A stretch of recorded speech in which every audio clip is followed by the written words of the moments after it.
Стик за $20 на Android TV на Allwinner H618 DIC-U06. Если кто знает, что такое DIC по-английски, то, ну, честно говоря, это, наверное, соответствует качеству этого стика, хотя он работает еще и за $20. Так вот, да, еще и с формулой памяти 4х32, еще и с USB. Честно говоря, удивлен, но вот что получилось у них, будем обсуждать в этом обзоре на канале Технозон. Поехали!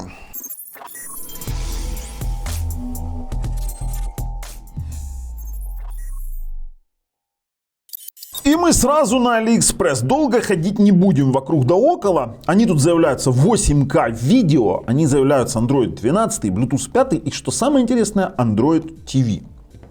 Я сначала не верю, они Wi-Fi 6 пишут, все так красиво, версия 4х32 20, но она есть дороже, возможно она сейчас дороже, а возможно даже дешевле, потому что ссылки на проверенного продавца лежат в описании под видео.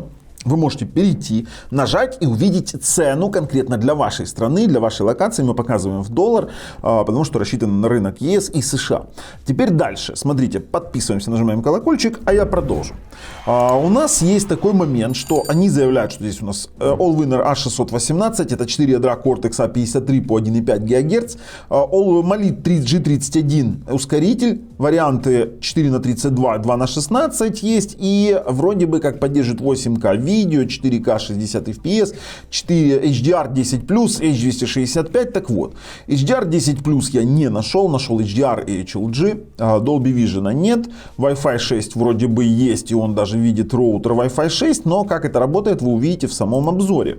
Могу сразу сказать, что Wi-Fi 5 ГГц на Wi-Fi 6 режиме около 130 мегабит, Wi-Fi 2.4 нам так и не удалось завести, больше мегабита мы не получили. Сам он на Type-C тут особо рассматривать нечего. Сам по себе стик, вот можешь мне сделать, Леша, большим, сам по себе стик вот такого формата. Здесь есть только USB 2.0, есть разъем для TF-карты и разъем для удлинителя вот такого вот инфракрасного. Объясню, даже несмотря на то, что здесь пульт у нас Bluetooth, вам изначально инфракрасный нужен для того, чтобы его спарить, или если там какие-то варианты, не знаю, для чего нужен инфракрасный удлинитель, потому что здесь Bluetooth пульт, который спаривается сразу при включении. И вроде бы и Bluetooth пульт гугловый, который можно управлять еще и телевизором, но не поддерживается утилитами никакими, и в прошивке ничего о нем нет. То есть как-то сделали очень интересно. Есть у нас вот такой вот удлинитель HDMI и кабель Type-C, зарядки как таковой нет. Не зарядки, а блока питания. Вот в таком вот корпусе, где написано и YouTube, и Netflix, и Prime Video. Это все фигня. Netflix здесь черный, я даже его не рассматриваю, потому что никакой сертификации у данного стика нет. У него даже нет необходимых Google сервисов для того, чтобы подключить Google Drive через, допустим, тот же самый Explorer. Да, возвращаемся дальше. 8К, конечно, они тут приврали, LPDDR3 устаревший, поэтому и цена такая. 8К у нас в YouTube 4К 30 Гц заработало, 4К 60 он не потянул. Максимально, что в 60 Гц у нас получилось, это 2К проиграть. Miracast за такое себе дело, Chromecast здесь нет, сразу говорю. Ребят, Chromecast здесь нет, и они декларируют, что можно подключать к USB телевизора. Дело в том, что действительно Allwinner сам по себе энергоэффективный процессор, хотя и очень старая технология, но, ребят, все, что я вот вам сказал за $20, это годится разве что для IPTV, просмотра YouTube и просмотра с внешнего жесткого диска. Через раздачи там что-то там 20, 25, 30 его вгоняет, но температура максимальная, которую я видел, 86 градусов, а это многовато для стика, и долго так Wi-Fi модуль не проработает, даже не в самом процессоре дело. Форм-фактор маленький, Wi-Fi модуль маленький, он очень близко к процессору, и именно первым страдает Wi-Fi модуль, с Bluetooth модулем, кстати. Все, подключаю, тестирую, очень кратко, и, кратко, потому что особо возможностей у него немного, поиграть на нем нельзя, Google Play игр нет, как таковых, установка дополнительных сервисов невозможно, хотя это все в Android интерфейсе, да еще и голос не заработал, зараза, как мы ни старались. И потом делаем выводы. Вот знаете, когда я увидел здесь классический Android TV, честно, я удивился. Allwinner 618 на Android TV я честно приподвис. Я думаю, что если эту прошивку кто-то сольет на остальные Allwinner, то это будет очень прикольно, потому что у нас здесь есть вот такая вот штука. Теперь Мы установили AIDA 64. У нас Bluetooth пульт голосовой. Мы видим, что это платформа Allwinner DQ6, DQ06, 4 на 32. Очень хорошая конфигурация для стика. Центральный процессор у нас, прошу прощения, вышел не туда. Центральный процессор у нас это 618 вообще на Wi-Fi 6 поддержке. Cortex A53 по 1,5 ГГц, 32-битный режим, за отображение Mali G31 отвечает ускоритель. И, конечно, 60 Гц, тут это частота обновления интерфейса.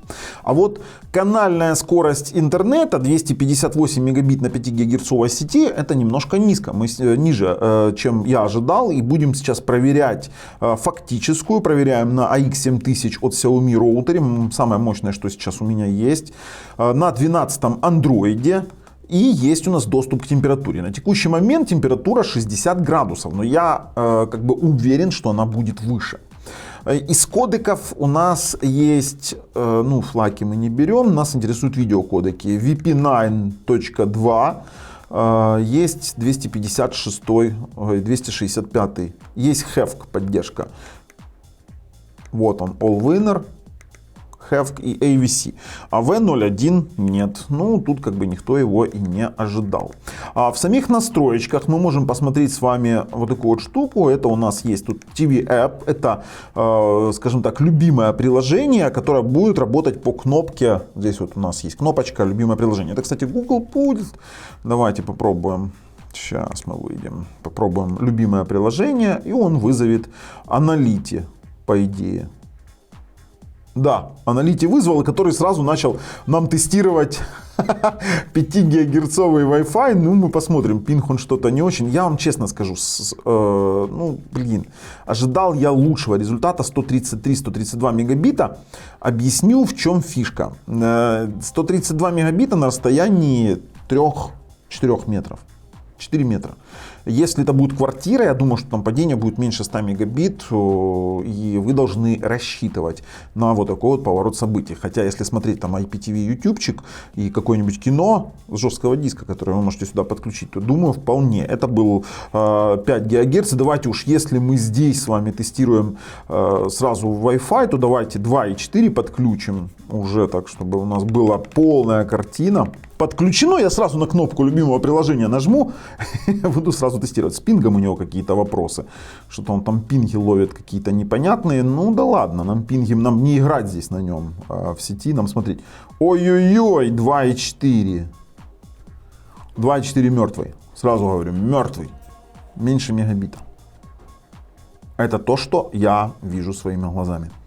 Давайте, вот чтобы не было спекуляций, я вам покажу 2,4 на том же, скажем так, Wi-Fi.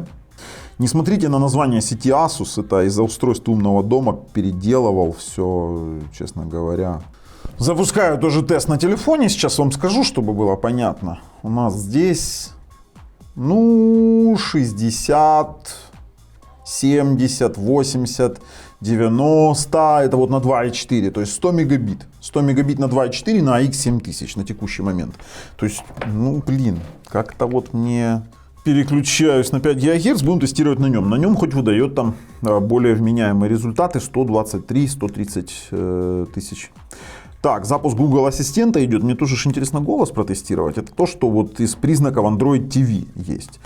Чтобы вы сильно допустим, не обольщаясь, что здесь полноценный Android TV, он таковым не является. Здесь не хватает основных Google сервисов, которые мы, в принципе, можем попробовать установить с вами. Потому что, когда я, допустим, использую Explore, я не могу добавить Google Диск. Давай уже загружайся.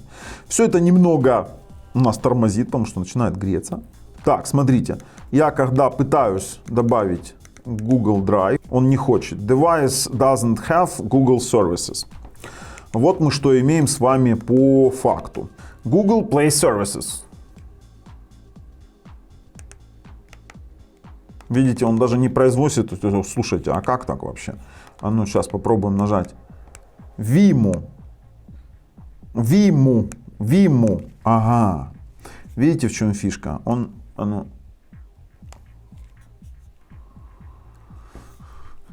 Немножко странно работающая прошивка.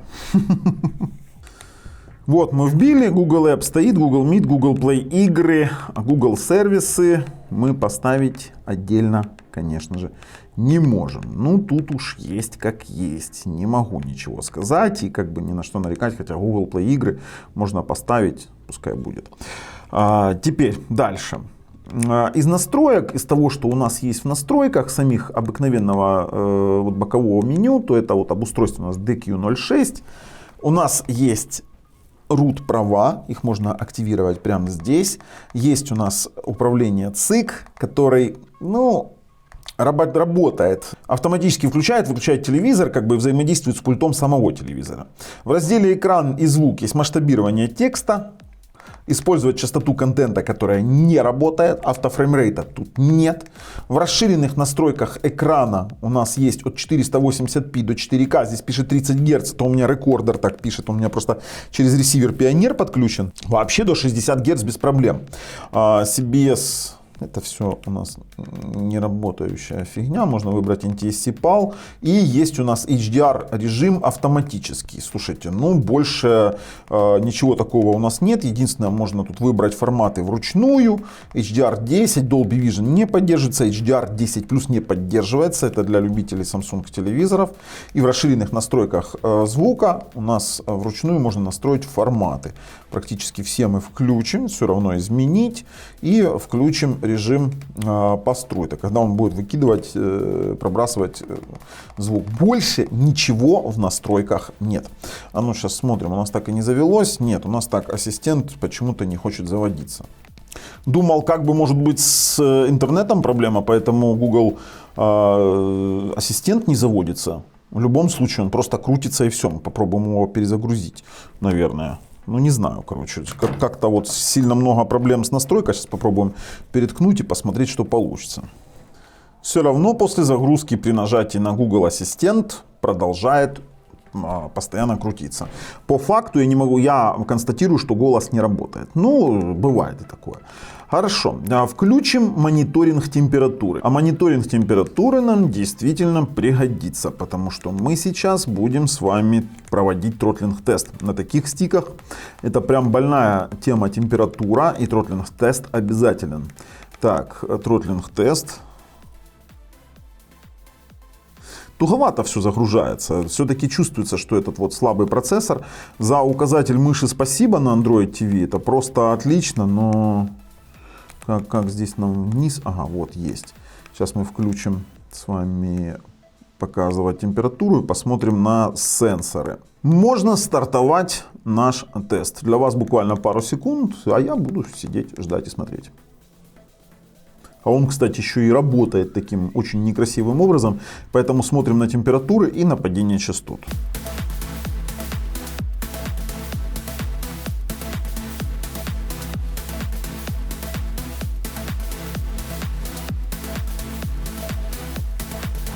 Ну, вы знаете, не самый худший график, что самое интересное. Тротлинг-тест работает неправильно, ну, в плане того, что максимальная температура 86 градусов.